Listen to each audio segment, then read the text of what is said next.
Hey there, and welcome back to my channel. My name is Sam Marshall, and today we are talking about my February wrap-up.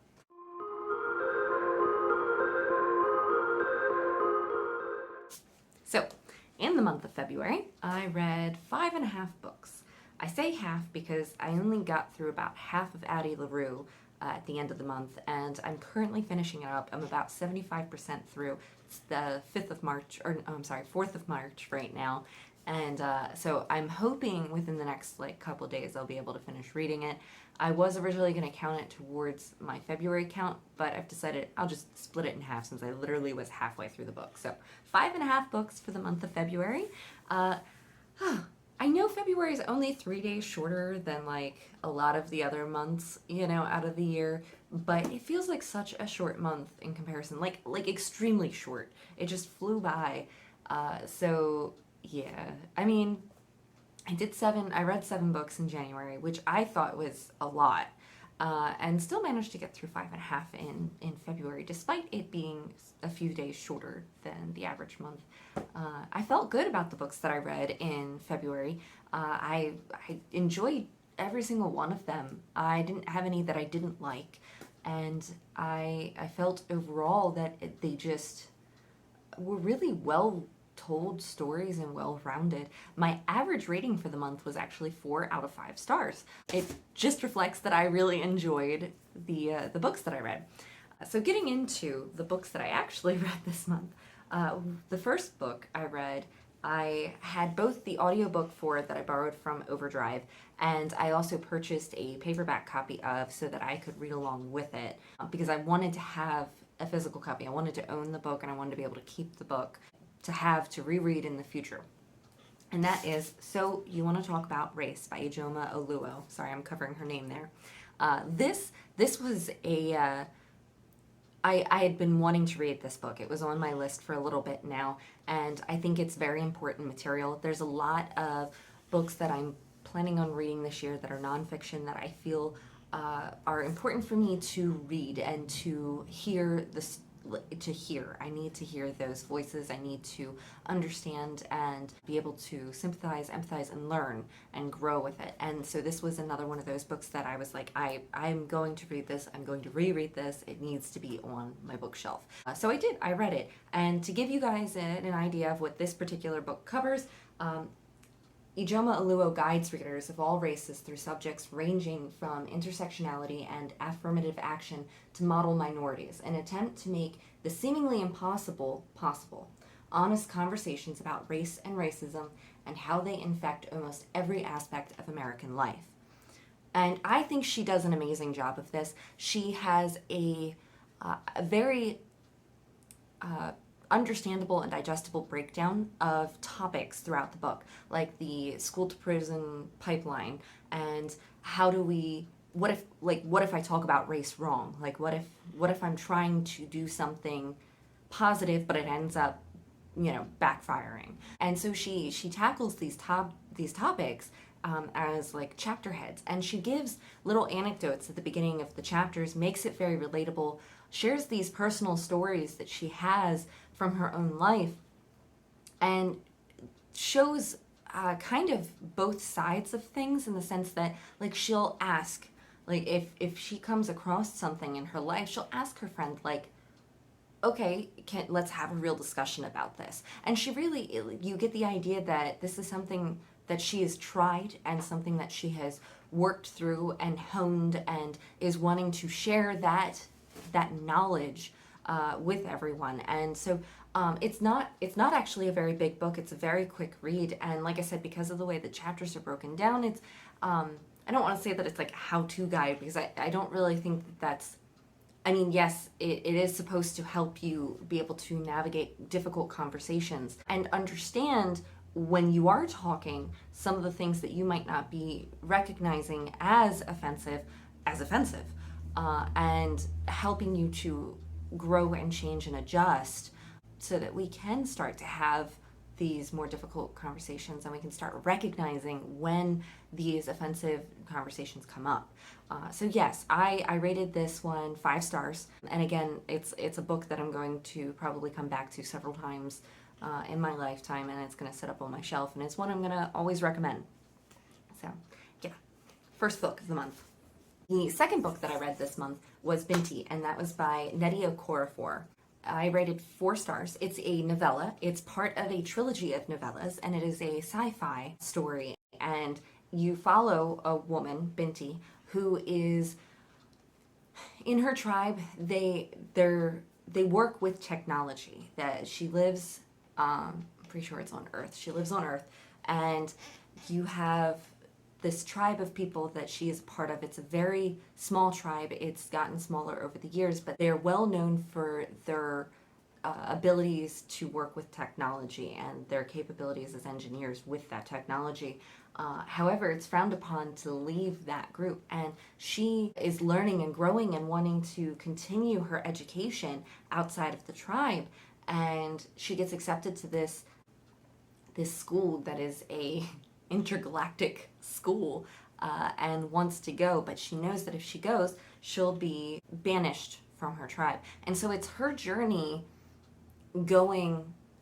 taking that path. And it's a short, like I said, it's a novella, so it's a short story about the little obstacles that she hits along the way and her first interactions with beings other than humans, and the different contentions these beings have with certain groups of people. And so it was really cool. It was really, I felt, well written. I listened to the audiobook and I thought the narration was good. I was intrigued the whole time. I was engaged the whole time. I would like to know more about this universe that she created for this book. I want to know more about the different alien species that are out there, because you kind of get like a glimpse of it, and that's it. That's all that you get. And it's like, oh, but I want to know more. And you, by the end, you want to know more about this university institution, and you want to see where she goes from there. So there's 2 other books in the novella trilogy, and I will probably be picking those up throughout the year this year, just to listen to. Again, they're novellas, so they're very quick reads, and yeah, I really enjoyed it. I rated it 4 stars. It's just a really good book. The third book that I read in the month of February is The Lesson by Cadwell Turnbull. And I rated that book 4 stars out of 5 stars. I'm gonna go ahead and just read the synopsis for you guys, because I don't want to give spoilers away, so I just want to kind of, yeah, I'll do that. So it says, an alien ship rests over Water Island. For 5 years, the people of the U.S. Virgin Islands have lived with the 𝐸𝐸, a race of super advanced aliens on a research mission they will not fully disclose. They are benevolent in many ways, but meet an act of aggression with disproportional wrath. This has led to a strained relationship between the 𝐸𝐸 and the local Virgin Islanders, and a peace that cannot last. A year after the death of a young boy at the hands of an 𝐸𝐸, 3 families find themselves at the center of the inevitable conflict, witness and victims to events that will touch everyone and teach a terrible lesson. It really is engrossing. Like, just, I didn't know what to expect from it. I had no expectations whatsoever when reading this book, and it surprised me. I mean, I could not stop listening to the audiobook. It is it focuses on the individuals. There's not a whole, there's obviously conflict. There's a lot of conflict, but it's not constant action. It is an invasion story, but it's not like this story is about the actual invasion itself. And it's not a classic invasion story, because they're not actively trying to destroy or take over things. And it's very, like they said, very benevolent, except when they are met with an act of aggression. And in that regard, they from a human perspective, blow it completely out of proportion. It starts you out before the invasion, and you're following these different families, these individuals from those families, and you're just you're seeing their lives, and you're understanding the normal conflict that they have in their own lives, their relationship struggles, their wants, their dreams, and then the invasion happens. And so then you see, okay, how does this play a role in how they now handle all these conflicts that they had before? And it was It was fascinating and wonderful and just so beautiful. For those of you that don't read a whole lot of sci-fi, I'm one of those. I don't read a whole lot of sci-fi. I'm starting to get into it a little bit more. It's not extreme in the sci-fi department. It slowly builds into it as you read, and I liked that. First, it was on the interactions. It was on the relationships, and then you could see the conflicts blooming with those relationships, and you could feel it. Really allowed you to feel the tension and anxiety that builds as the story goes. So yeah, I highly recommend it. It was really good and enjoyable. I would say the only reason I didn't rate it 5 stars instead of 4 was simply because it is kind of a slow pace. Because you are focusing mostly on the individuals, it does move rather slow, and I'm not going to spoil anything. I'm not going to spoil anything. I won't say anything about the ending. But just know that it's a little bit slower of a book, but extremely well done, and I'm looking forward to reading more of Cadwell Turnbull's work. I know he's got another book coming out this year. I don't remember what month, but it seems like it deals more with monsters instead of aliens, so more fantastical instead of sci-fi. So the 4th book I read in February is The Unbroken by C.L. Clarke, and I was fortunate enough to be given a arc of this by NetGalley, so thank you NetGalley, thank you Orbit. So, in an epic fantasy unlike any other, 2 women clash in a world full of rebellion, espionage, and military might on the far outreaches of a crumbling desert empire. Terrain is a soldier, stolen as a child and raised to kill and die for the Empire. Her only loyalty is to her fellow conscripts. But now her company has been sent back to her homeland to stop a rebellion, and the ties of blood may be stronger than she thought. Luca needs a turncoat. Someone desperate enough to tiptoe the bayonet's edge between treason and orders. Someone who can sway the rebels toward peace, while Luca focuses on what really matters, getting her uncle off the throne. Through assassinations and massacres in bedrooms and war rooms, Terrain and Luca will haggle over the price of a nation. But some things aren't for sale. So you do follow two different characters. You're following Terrain and you're following Luca. You start with Terrain and then eventually go into Luca. I'm not going to give spoilers in this little tiny review that I'm doing right now, because I do plan on doing a full-fledged review that will pop up later for you guys. I enjoyed the book. I want to read the next book that's going to be coming out, but I felt like this was kind of a precursor to that book. I felt like you were getting the background for what's going to be coming in the next subsequent books, which, I mean, if you're having a trilogy or writing a series, of course you're setting the stage for it. But I felt this book was a fairly long book. I want to say it was over 500 pages, and I didn't think it necessarily needed to be quite that long. I felt like there was some things happening in the center of the book where it was like we were kind of going back and forth a lot. And I understood that the author was trying to showcase the main character, or Terrain's struggle, her mental struggle with breaking her loyalties and figuring out her own path and where her loyalty actually lies, and what she wants to do, and who she can help and who she can't help, and struggling to find that right path for her. So I understood that part of it, that obviously as a human being you're going to go back and forth. You're going to do that a lot if you're under the same strains that she was under, and dealing with the same types of stakes that you're dealing with, where your consequences really can result in very damaging situations. People could lose their lives. Whole areas could suffer because you chose to do something, or you chose not to do something. And so in that respect, she was very accurate I mean, from what I could tell, it was very accurate in that regard. However, the middle of the book was kind of just falling. It was a little difficult to get through the middle. I also felt like we got to a point where I wanted to be shown more. I didn't want to be told what was going to happen, or what was happening, or what had happened. I wanted to walk through the steps, and I felt like that would have made a more interesting read, especially dealing with the situations that occur in the center portion of this book. So for that reason, I did rate it 3 out of 5 stars. However, again, I want to know more. I want to know more about these characters. I liked her characters. I felt like the author knew her characters, knew them very well, knew who they were, and I think she knows exactly where she wants to go with them. I really am excited to see what happens in the next installment. I look forward to the world expanding.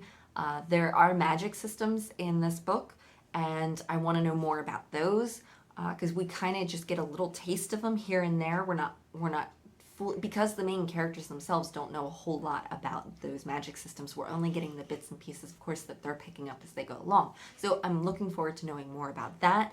I'm looking forward to knowing more about the Empire, because here we're in a colony, and we're seeing the strife and the rebellions and stuff going on in the colony, and we can feel the pressure of this empire coming down, but we're actually going to be able to see a bit of the empire hopefully in the next book. So I'm looking forward to that as well, and seeing other lands that exist within this world.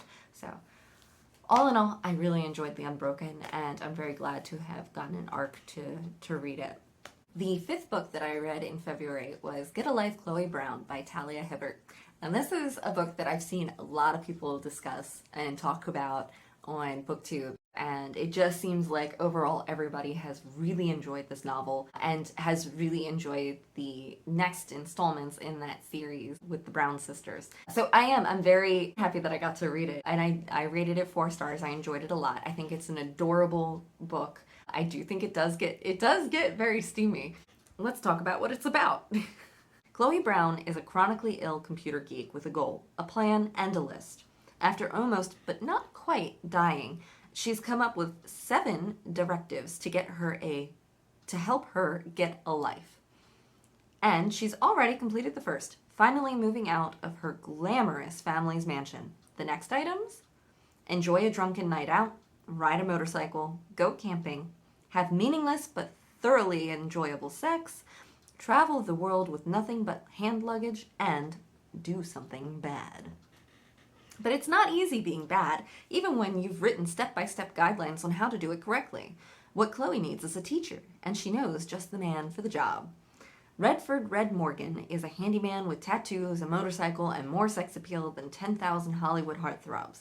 He's also an artist who paints at night and hides his work in the light of day, which Chloe knows because she spies on him occasionally. Just the tiniest bit. But when she enlists Red in her mission to rebel, she learns things about him that no spy session could teach her, like why he clearly resents Chloe's wealthy background, and why he never shows his art to anyone, and what really lies beneath his rough exterior. So it was fun. It was extremely fun. I listened to the audiobook, and I was laughing hysterically. Like, there's a lot of comedy in the book, just a lot of really, really fun characters. And like I said, it does get steamy. So if you're listening to an audiobook, maybe not near children. I definitely had a moment where I was driving in my car and I was listening to the audiobook and stopped at a stoplight, and I realized it was very loud and very steamy, and I was like, oh, looking at the person next to me like, I should turn that down a little bit. Anyway, but it was wonderful. And there's some things, like, I think one of the main reasons that this book is so well received is because of how well-rounded the book itself is. I mean, it's not, obviously it's a romance, and there's some comedy to it, but it doesn't just tackle the romantic side of things. Your main character has fibromyalgia, and so she's dealing with a very difficult physical condition, and then the mental strain of dealing with the side effects of how people react to you telling them that, because if you read the book, you'll see. But if you've known anybody who has suffered from a condition like that, people tend to go, oh, you're fine. You're fine. So dealing with those kind of issues, and then you're also getting, from Red's perspective, the different traumas that he has had to deal with, and the mental repercussions because of those traumas and working through that. So mental health is present and apparent in this book. And I loved that because we need to start, it's something that we need to start making a regular occurrence. It needs to be something that is talked about. And so it's wonderful to see that in a romance novel that we're actually discussing these things, and the relationship that is being built in this story is not a like bullying or like one-sided relationship. It's a very well-rounded relationship, and I was rooting for them. I was rooting for them so hard, and I'm so excited to read Take a Hint, Danny Brown, which is the next book in the series. I don't know when I'm going to pick that up and read it, but I am very excited to read that one. And then I know the third book either is out or is coming out sometime this year. So yes, I'm very happy with that. I don't even know if I said I did rate it 4 stars. Maybe I'll change it to 5. I don't know. It was such a good read.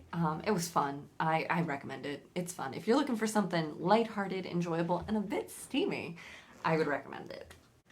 So now we have made our way to the book number 5.5, because I only completed half of Addie LaRue, The Invisible Life of Addie LaRue by V.E. Schwab in the month of February, and I'm currently still reading it. The bookmark I have in here doesn't accurately reflect where I'm at, because even though I have this physical copy, I've been listening to the audiobook during the day, reading at night. I love my daughter so much, but she does not give me a whole lot of time to read physical copies of books. So I get somewhere between 20 and 40 pages a night if I get to read, my actual book. So when I'm doing things during the day, I've got that audiobook on, and this is a decent sized book. I'm trying to remember how many pages exactly the book has in it. I know it's like over 400. Let's see. Well, that's acknowledgments. Okay, 442 pages is how many pages are in the book. The audiobook I think is over 10 hours, and so it's not huge. It's not a chunky book by any means. It's a beautiful cover. Going off on a tangent here. First of all, look at that. It's just, I love green. Green's my favorite color. But also the cover. I don't know if you can. You can see it because of the light. Do you see the birds? Look at the birds. Oh, and if you've read the book, you understand their significance. If you haven't read the book, I recommend it. So I don't know yet what I'm going to rate this book. It's a bit early for me to say for sure, because I have learned from watching other booktubers that the ending can completely and utterly sway you for or against reading the book or rereading the book. And so I am enjoying it. It is a slow build. There's not a whole lot of action. I don't know. I just kind of expected there to be a bit more going on when I started the book. And it's definitely more of here's Addie's thoughts, and here's how she felt, and this is the kind of things it's more like it's a story being told to you, instead of one that you're experiencing. So it's a little bit of a different vibe, and you're following Addie most of the book. I really love the way that V.E. Schwab plays with the timeline. I always like timeline shifts, and like you're getting the past and the present, but you're not quite sure if the present is really the present. So I like that play with time. I think that's a lot of fun. There are a few things that frustrate me with the book. For instance, I like seeing things. I like being shown something and then pulling from that to understand what occurred. And I understand that with this book, with the way that V. Schwab is telling it, she's choosing to tell it as though she is telling you a story rather than having you walk through the story yourself. And so because of that, there's a lot of, Addie will learn in a decade, or she'll find out in 50 years, or she'll see this in 30 years, or whatever. So there's a lot of like, okay, like this is where it's at now, but she'll eventually pick up on this later, but you're not seeing that later come around. And so I'm just like, well, why not show that? Like, I want to see that. So yeah, I'm enjoying it. I don't know what I'm going to rate it yet. I do like V. Schwab's writing, and it is beautiful writing. It really is. Her prose is wonderful. So for that reason, I am definitely enjoying it. It's just a lot slower paced than I thought. I'm a little over 75% through the book at this point, and finally getting going, in the sense that, like, I'm like, oh, we're building towards something. I can feel it going. It's like, all right, train, come on, let's go. So I'm looking forward to where it is going to go. I have some suspicions. I have some, like, theories on things, so I'll just have to see if that plays out. But yeah, I do recommend it. You know, if you like a slower paced novel, if you don't mind it being more of a storytelling instead of experience, that's where this is. So those are the 5.5 books I read in the month of February. If you have read any of those books or look forward to reading any of those books, please discuss it with me in the comments below. I'd love to hear your thoughts on them, especially if you disagreed with me completely on my ratings or my feelings with it. Tell me what you thought. As always, if you liked this video, please give me a thumbs up, and please make sure to subscribe down below so that you're notified the next time I upload a video. And I guess that's it. So I will see you guys later. Have a wonderful and safe time until then. Bye.